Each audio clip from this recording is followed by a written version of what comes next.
kwa moja wa michuano hiyo Al Ahly iliyo katika upande wa ligi ya mabingwa barani Afrika, wao wataendelea kuonyesha ukubwa wao. Sisi tuko hapa kwa kwamba hawatapitwa na taarifa ambazo zitahusu matukio ya michezo hii. Lakini je, kwa upande wa kombe la shirikisho, je, RS Berkane ataendeleza umwamba wake? Kumbuka amechukua kombe hili mara nyingi kwa msimu hii ya hivi karibuni, basi amejitahidi kuonyesha ule umwamba, kwa sababu hata msimu ulioweza kupita alifanya maajabu na miujiza mara baada ya timu ya USM Alger kuweza kutofika uwanjani, basi wakapewa magoli na moja kwa moja wakaweza kupata ushindi wa mabao matatu na kwenda kutoa ama kunyanyua taji hilo. Kwa hiyo moja kwa moja ni mchezo mkali kweli katika michuano hii ya kombe la shirikisho na ligi ya mabingwa barani Afrika. Ikumbukwe hii ndio radha ya soka kwa upande wa ligi ya Afrika. Pamoja kwa moja baada ya hapa tutakwenda kushuhudia mitanange mingine ya klabu bingwa za dunia, ambapo kila timu itakwenda kuhakikisha inafanya vizuri. Kwa hiyo moja kwa moja, je, Orlando Pirates wanakuja kutusurprise tena msimu huu kama ambavyo wamefanya katika ligi ya mabingwa barani Afrika, kwa sababu wao ndio timu walishinda michezo mingi ugenini. Hiyo wana uwezo wa kufanya vizuri, kwa sababu pia waliweza kumfunga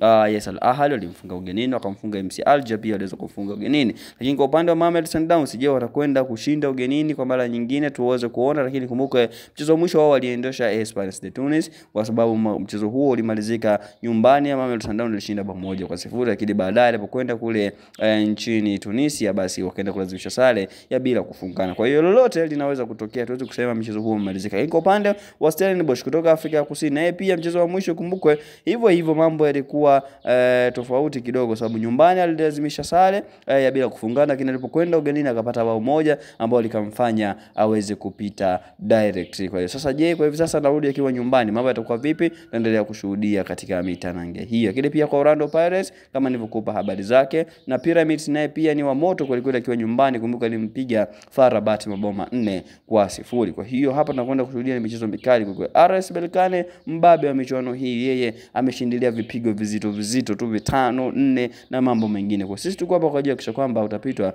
na matukio